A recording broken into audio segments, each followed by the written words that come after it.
Je dis toujours que je suis chrétienne depuis 20 ans, 30 ans, 40 ans. Je suis chrétienne depuis mes 5 ans. À mes 5 ans, au milieu de la nuit, j'ai vu 5 hologrammes autour de mon lit, chacun un personnage de bande dessinée. Des hologrammes, c'est des projections. Euh, et lorsque ma mère allumait la lumière, ça disparaissait. Alors j'étais réveillée, je suis certaine. J'ai eu très très peur. Et il y en a un des 5 qui était vert. Et à mes 5 ans, je me suis dit, c'est le diable. Avec 4 autres qui étaient ses coéquipiers. Alors, je ne connaissais rien, mais tous les soirs, pendant des années, je me suis endormie en demandant à Dieu, au nom de Jésus, de ne pas faire de cauchemar. Alors, j'en ai jamais refait. Alors, je n'avais pas de connaissances théologiques, bibliques. Je ne me disais pas, on t'a raconté l'histoire de David, de Daniel, de ci, de ça. Je savais que Dieu faisait que je ne fasse pas de cauchemars. Mais c'était pas des cauchemars, j'étais très réveillée.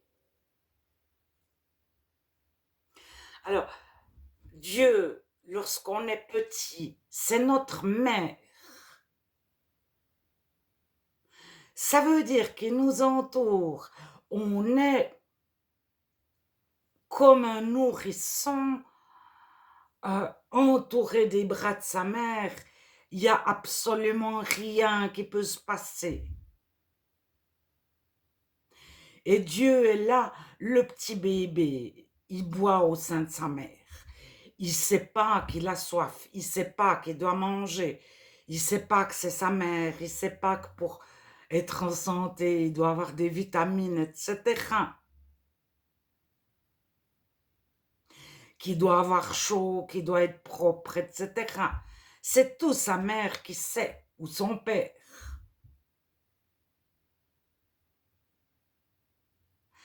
Alors, on a un Dieu, le Dieu de Jésus, qui est tout puissant. Il peut rien y arriver. Donc, le petit bébé de Dieu, il le garde comme la prunelle de ses yeux. Il peut rien y arriver. Alors, c'est ce que le nouveau converti vit.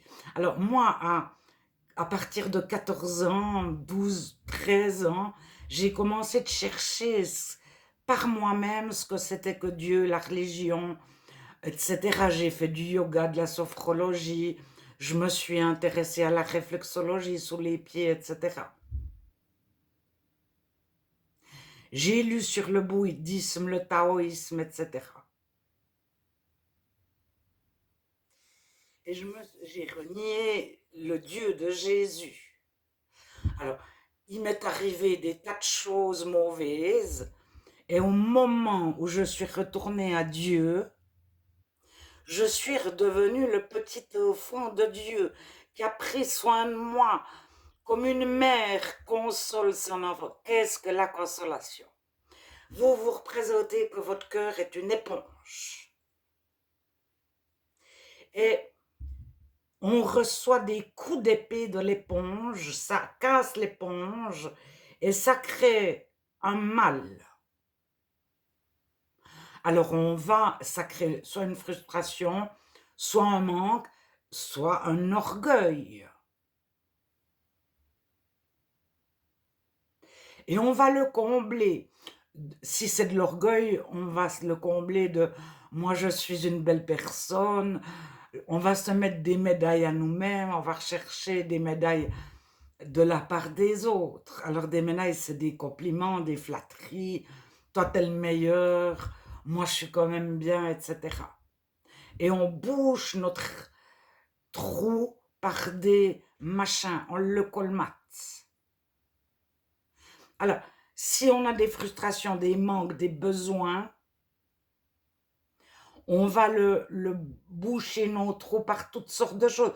Mais depuis l'ésotérisme, à manger du chocolat, à avoir un mari qui nous aime, ou bien le contraire, à avoir une multitude d'expériences sexuelles, etc. Rechercher les plus beaux, les plus ceci, les plus cela, les plus riches.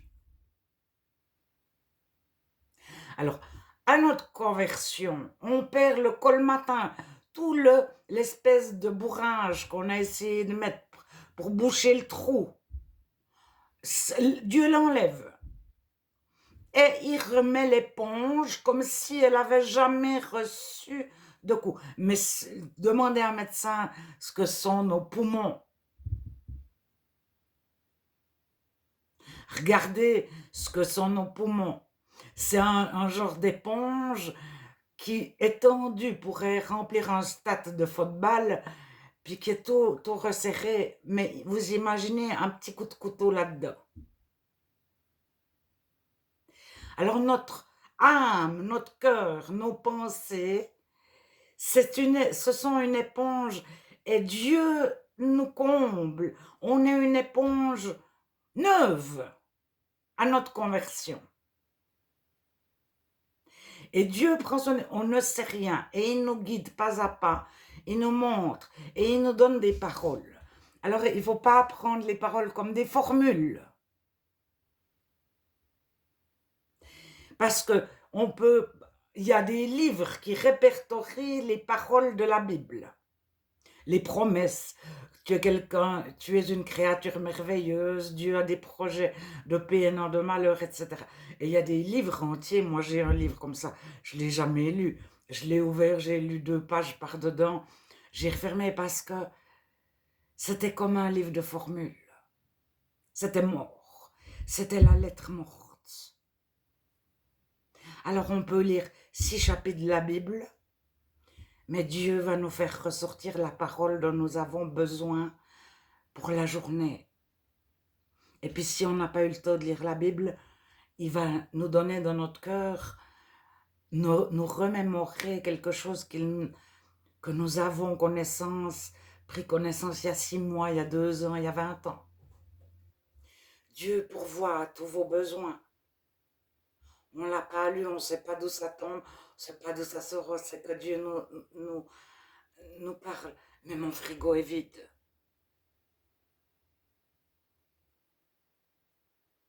Alors moi, j'ai reçu une fois 30 francs par la poste, juste avant la paye. Et ces 30 francs, ça m'a permis d'arriver à la paye.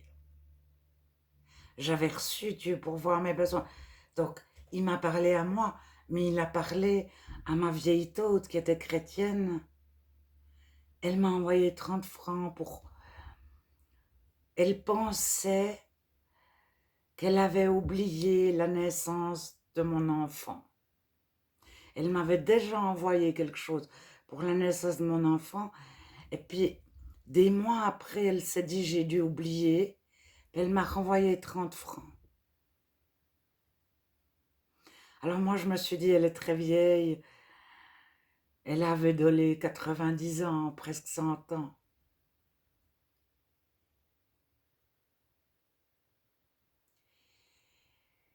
Alors, Dieu nous donne le mot qu'il nous faut au moment où il le faut. Sa parole est vivante. Mais on ne peut pas ouvrir ce livre que j'ai qui répertorie toutes les promesses, puis se dire, tiens, dans telle situation. Quand vous partez en voyage, il garde votre départ et votre arrivée.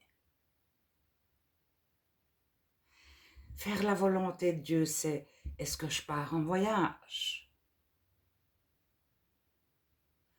On a fait toutes nos valises, on a loué 2 semaines d'hôtel. Aujourd'hui, Seigneur, quelle est ta volonté? Tu pars, mais tu pars pas 2 semaines, tu pars seulement 10 jours. Tu pars, mais tu pars pas 2 semaines, tu pars 3 semaines. tu pars pas. Et chaque matin, on est prêt à faire la volonté de Dieu. Alors, on ne peut pas faire de Dieu notre Père et Mère seulement pour notre nourriture qui nous lave bien, et qui nous console bien, qui nous répare de l'intérieur, et puis on fait ce qu'on veut. Alors, le petit enfant, il fait pas ce qu'il veut. Quand il a 6 mois, sa mère le fait marcher, ou son père, dans une chambre à la fois. Il ne le met pas au volant de sa voiture sur l'autoroute. Mais le parent, il a dans l'idée qu'un jour, l'enfant saura aller tout seul conduire une voiture sur l'autoroute. Alors Dieu a dans l'idée que chaque chrétien deviendra un adulte. Alors, comme les enfants, on teste les limites.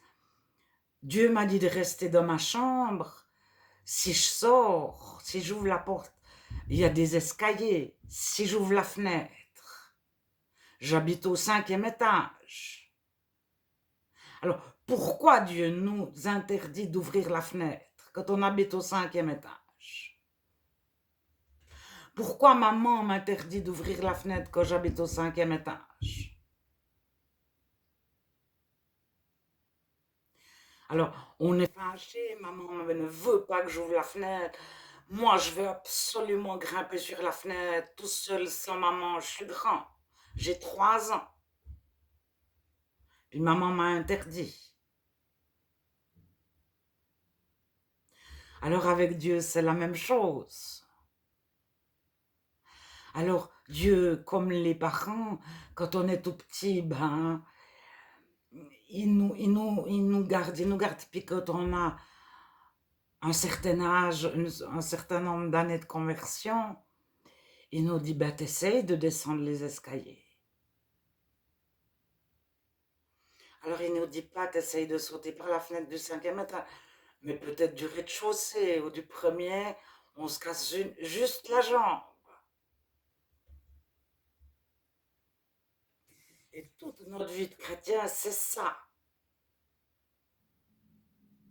Alors il y a des chrétiens qui veulent absolument tester toutes les limites, mais bon, je m'étais juste cassé la jambe, c'est pas bien grave, j'ai pas eu mal, je veux plus de Dieu, euh, etc. Je veux pas demander chaque matin à Dieu quelle est sa volonté.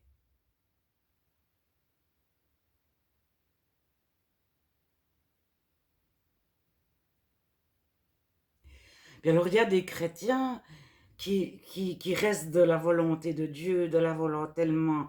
Et puis Dieu, à un moment donné, les envoie comme les oiseaux, les petits qui veulent pas s'envoler, les parents les poussent du nid.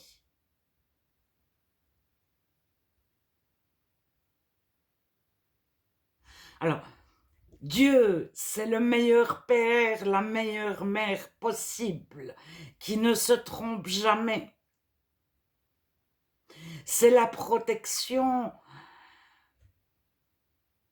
Mais c'est comme si vous étiez l'enfant du chef de la plus grande armée du monde, dont tous ces soldats sont pour lui, parce qu'il y a des chefs d'armée, ils sont entourés de personnes qui veulent prendre la place du chef.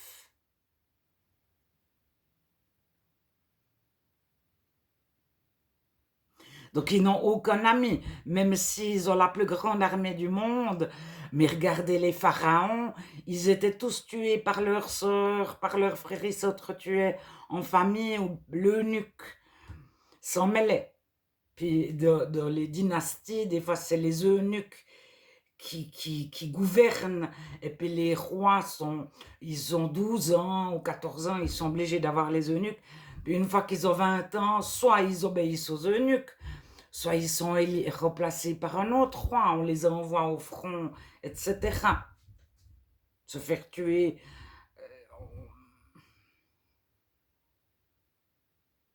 On les pousse à devenir un héros qui veut être fort, grand, etc. Alors, nous aussi, en tant que chrétiens, on dit, mais Dieu, je suis un héros, je suis grand, je suis fort, je suis adulte, je me débrouille, je sais, j'ai appris, j'ai 10 ans d'expérience, j'ai tout compris, nanana. Et puis je sais le grec, et puis j'ai lu la Bible, et puis machin, et puis je prie beaucoup. Et puis ça a marché 3 fois. J'ai 3 expériences qui ont tellement bien marché. La quatrième, je fonce. Et Dieu nous fait louper la quatrième parce qu'on a compté sur nos forces.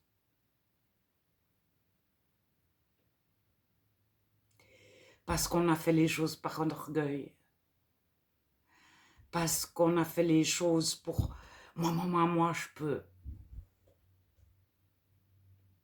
Alors, à un moment donné, on aime Dieu. On n'a pas l'impression de y obéir. C'est comme dans les couples qui s'aiment, ou les parents qui aiment les enfants. Vous n'avez pas l'impression d'obéir à votre conjoint ou d'obéir à vos enfants. Vous l'aimez, vous lui faites un bon repas parce que vous l'aimez. Vous lui achetez du chocolat parce que vous l'aimez. Alors, Dieu, vous faites les choses parce que vous aimez Dieu. Le premier commandement, aime Dieu de tout ton cœur, de toute ta force, de toute ta pensée.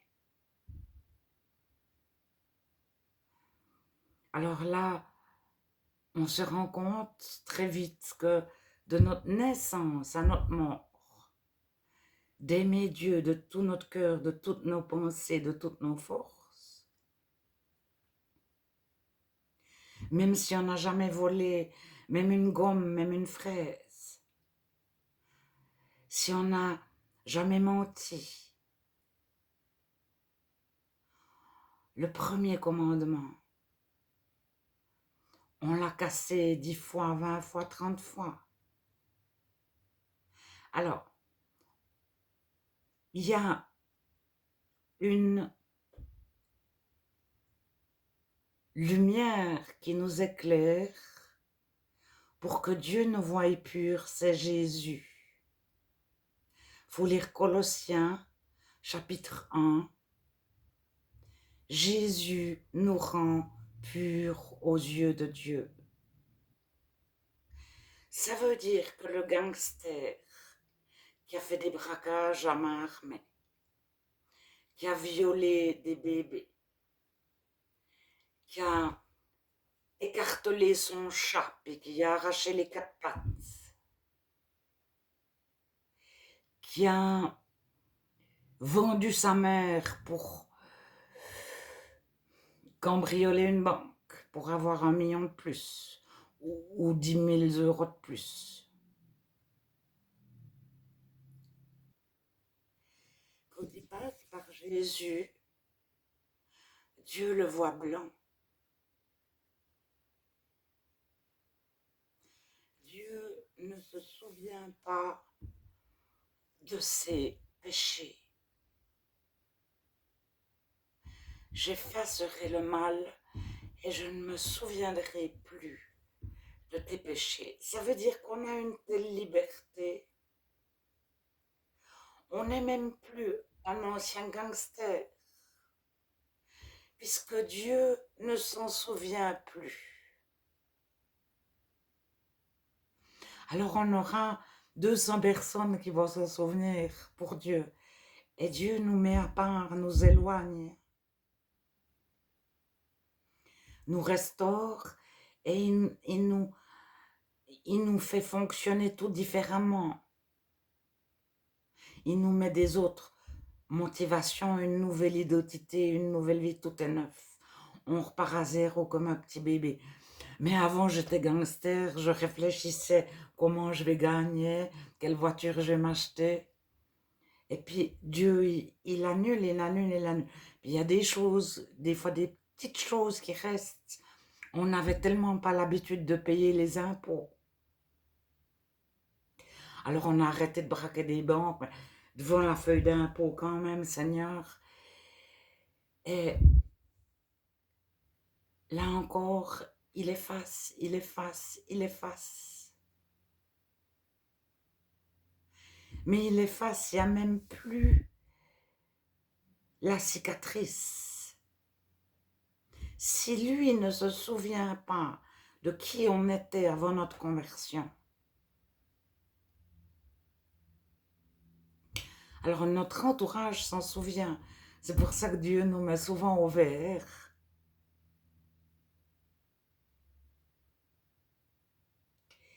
Et c'est voulu que on n'ait pas constamment en face de nous quelqu'un qui nous connaissait comme avant. Ou bien alors la personne va se convertir bien vite ou elle est prête à voir qu'il y a un tel changement. Ou bien si c'était notre copain de braquage, ben, il va partir. Ou il va revenir nous proposer le braquage du siècle. Ouais, mais quand même, ton Dieu, maintenant, t'as perdu ta grosse voiture, ta belle maison, etc. Qu'est-ce que tu fais le samedi soir? Tu viens plus en boîte avec nous le samedi soir. T'es tout seul à chanter tes vieux chants à la maison. Puis le dimanche matin, tu vas dans une église, mais ils sont tous habillés comme au Moyen Âge, etc.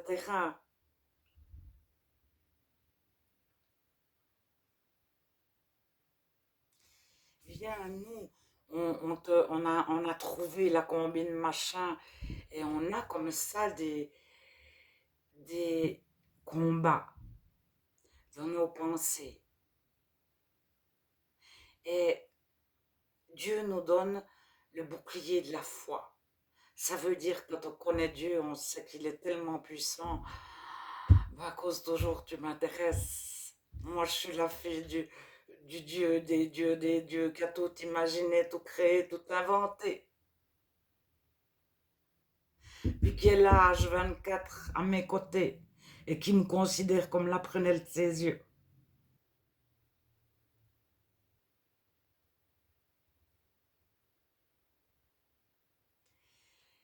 Et on a le bouclier de la foi. Alors on reçoit des flèches. Moi, je me disais toujours, le chrétien ne reçoit plus de flèches.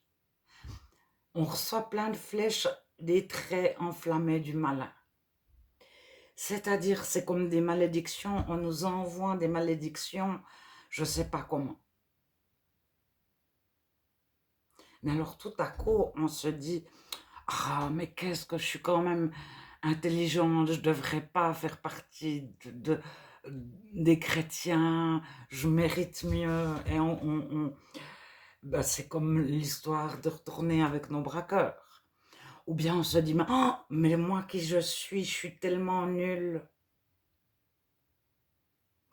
Et Dieu nous donne, tu es voulu de Dieu, tu es une créature merveilleuse.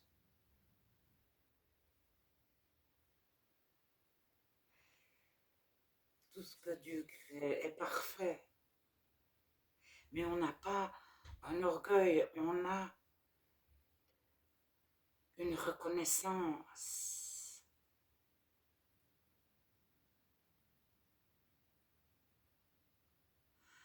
Alors on est tout petit par rapport à Dieu.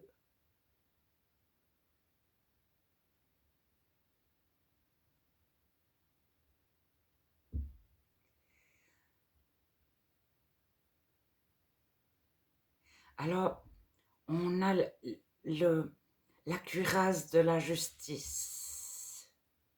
Alors la justice de l'Ancien Testament, c'est devenu l'amour agapé de le Nouveau Testament. La justice, c'est on ne laisse personne crever de faim. La justice, c'est on n'a pas d'esclaves.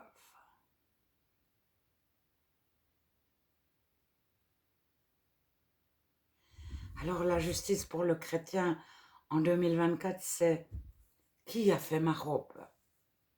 Pour gagner combien?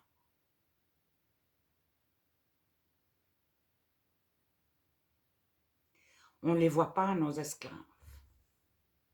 Ils sont bien cachés à l'autre bout du monde. Alors on ne peut pas, on est dans un monde où on mange des pastèques. On apprend que ceux qui récoltent les pastèques en Espagne, ils meurent sous la chaleur parce qu'ils n'ont pas 10 minutes pour s'arrêter pour boire. Et quand on est au supermarché, on se dit, est-ce que j'achète une pastèque ou pas?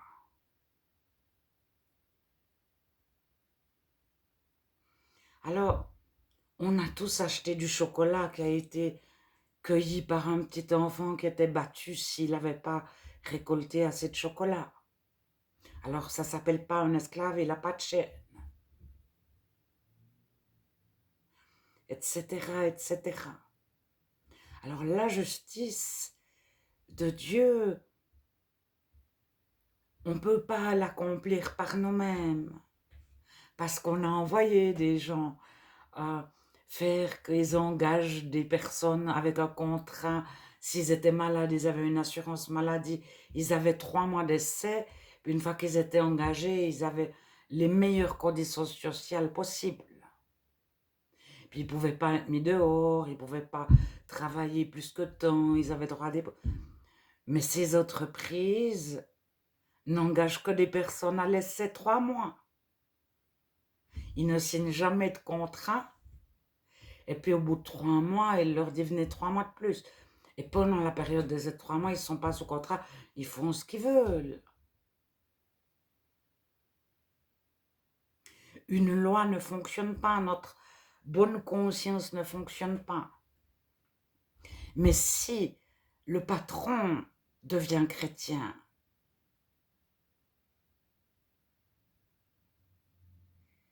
lui, il ne va pas laisser une femme travailler 12 heures en plein soleil pour ne quasiment rien gagner, ou un homme ou un enfant.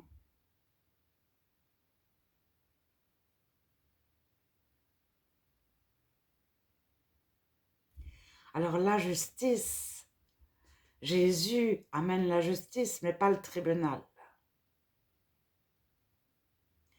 La justice de Dieu. Mais c'est pas je te juge, je te fais justice, tu me fais justice.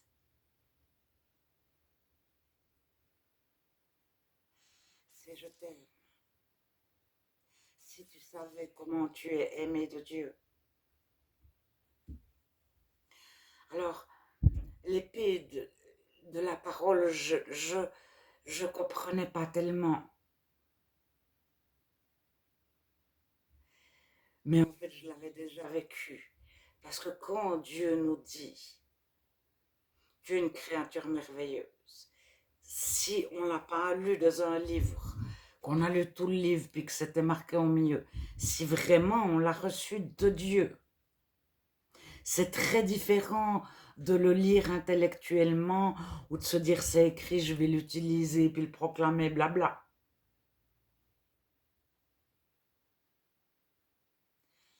On le sait, mais il y a 400 000 personnes qui viennent nous dire t'es moche, t'es bête, t'es insignifiant, t'as pas de valeur, toi t'es ci, toi t'es ça. Mais cause toujours, Dieu m'a dit que j'étais une créature merveilleuse. Alors, en général, c'est ce qui arrive pour devenir un adulte. On est obligé d'avoir quelques obstacles, sinon on reste le bébé à sa maman à vie. Alors Dieu franchit des obstacles avec nous. Alors une fois, il nous dit, tu es une créature merveilleuse, personne ne le sait, on n'a aucun retour et tout. Puis une autre fois, au moment où Dieu nous dit ça, mais on a, dans les jours qui suivent, on a 200 remarques. Et on sait ce que ça veut dire proclamer la parole. Dieu m'a dit à moi. Alors, c'est écrit souvent dans la Bible. Des fois, Dieu m'a donné des choses qui n'étaient pas écrites dans la Bible. Je ne l'avais pas lu. Par exemple, tu es séparé. Je ne savais absolument pas ce que ça voulait dire. Mais ceux qui ont écrit la Bible l'ont vécu, donc ils l'ont écrit.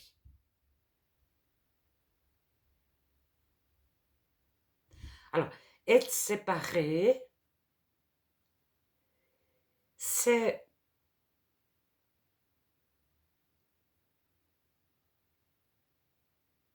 être dans un autre monde et ce qui se passe dans le monde des ténèbres reste dans les ténèbres. Ça veut dire que si dans le monde des ténèbres, on nous envoie des bombes, des malédictions, des tout, eh ben, il y a un plafond, ça retombe, ça ne nous atteint pas du tout. Ça veut dire que si il y a quelqu'un qui prie pour nous, pour qu'il nous arrive un malheur, puis qu'on pense, etc. Mais l'ennemi, il est subtil. Tout l'occultisme, tous les gens qui font de l'occultisme au niveau 1, ils sont initiés au niveau 1. On leur dit, si vous réussissez bien, vous serez initiés au niveau 2. Et le niveau 1, le mal n'existe pas. On fait le bien, on donne, on aide, on fait du yoga pour le bien des gens, on souhaite leur bien, etc. Puis on leur tire les cartes, puis on leur dit, tu auras un accident de voiture. On leur a envoyé une malédiction. Et la personne, quand elle est au volant, oh, elle fait l'accident, rien que d'avoir... Parce que dans sa tête, elle se dit, elle a une angoisse. Donc elle va conduire 3 fois plus mal.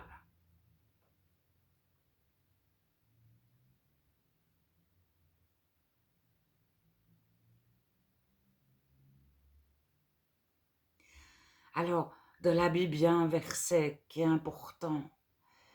C'est que Dieu garde nos cœurs et nos pensées en Jésus.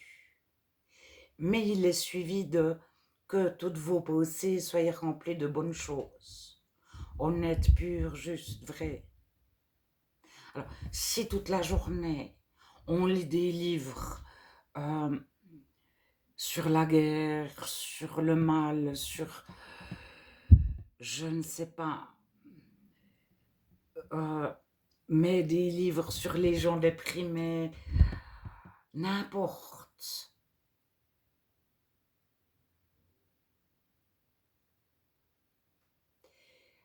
Ça va ensemble. On ne peut pas se remplir de qu'est-ce qui va mal, etc.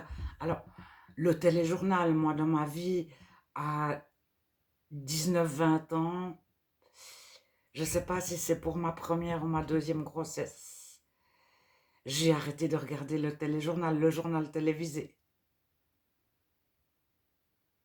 Parce que c'était, il y a la guerre là, il y a eu tel tremblement de terre là, il y a eu tous ces morts ici, on va vous montrer une montagne, il y a eu 150... Non. Et quand j'avais fini le journal télévisé,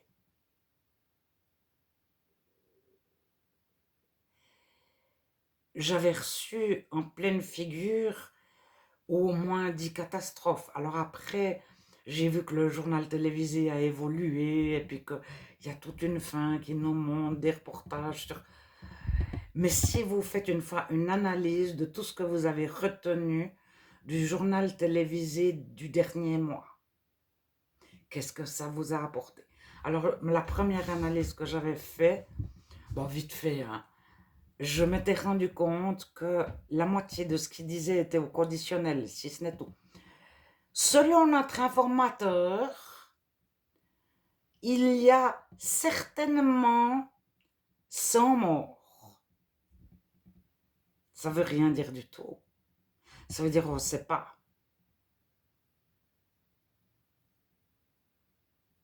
Et à chaque phrase, il y avait un verbe au conditionnel, peut-être, certainement, etc.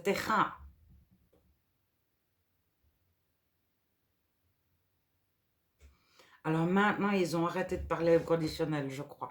Je sais pas, parce que je regarde jamais le journal télévisé. Alors des fois, j'apprends 2 ans après qu'il y a la guerre à tel pays. Mais bon, des fois, j'ai suivi l'élection de Barack Obama. Alors j'ai entendu toute la préparation, l'assurance maladie, l'Afghanistan, Guantanamo, bla bla bla, mais ils en ont parlé. Et une fois qu'il a été élu, on nous a parlé de la couleur moutarde de la robe de Madame Obama, du petit chien de Barack Obama, des 2 filles de Barack Obama, des carottes bio qu'il faisait pousser dans son jardin. Mais on s'en fout totalement. Parce que même si il a 3 enfants, pas de chien, un chat, et puis qu'il n'a pas repeint le bureau ovale, etc. Qu'est-ce qu'il a fait pour les pauvres, les riches, les lobbies, les pas lobbies, la guerre, pas la guerre, Guantanamo, etc. Alors, on n'avait aucune nouvelle parce que pendant toute son élection, ils nous ont parlé de Guantanamo, de l'Afghanistan, puis une fois qu'il a été élu, on n'entendait plus parler des assurances maladie, ou bien une fois. Mais il fallait rechercher l'information. Par contre, on avait un grand reportage. Barack Obama a entonné un chant à l'improviste au milieu de son discours. Voilà le chant, il chante. Mais c'est pas important. Et alors, un chant à l'improviste, c'est pas possible. Parce que quand on commence à chantonner un chant, puis quand il y a toujours le deuxième verset. Ouh là là, mais j'avais pas pensé à cette phrase. Il avait forcément une liste de chants prêts à être entonnés au bon moment. Ou bien alors c'est un chant qu'il chantait tous les jours et il connaissait d'avance chaque parole.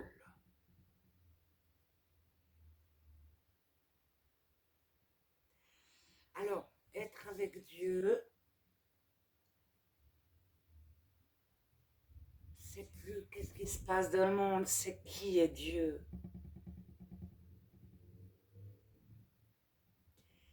T'es un père, une mère, mais t'es qui? Tu prends soin de moi, pourquoi? Tu veux que je fasse ta volonté, pourquoi? Puis, on aime Dieu, on a la foi. Oui, mais alors tout va bien. Où sont les autres chrétiens qui ont été transformés comme moi? Tiens, il y en a qui se sont arrêtés au chemin. Il y en a qui sont tombés. Oh, mais moi, je me suis pas arrêtée en chemin. Et Dieu nous donne de l'amour pour nos frères et sœurs qui se sont retrouvés sur un banc comme parquet. Et puis qui sont depuis 10 ans sur le même banc à répéter les mêmes 10 chants. Et puis ils font une petite activité dans un coin, ils sont parqués.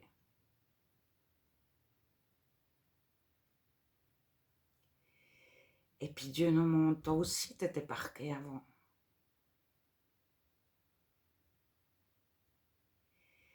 Et puis moi je suis jamais tombée, nanana. Moi j'ai jamais fait ça. Pas comme eux. Et on apprend. Et on grandit en amour.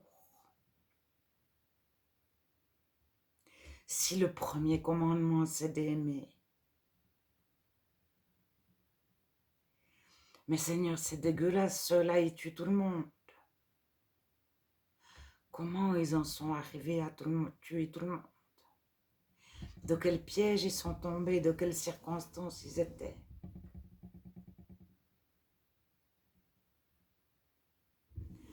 Toi, tu les aimes, Dieu, autant que tu m'aimes moi. Mais ils sont tellement mauvais.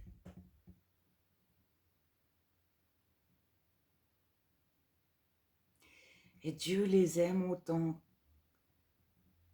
qu'il aime les chrétiens.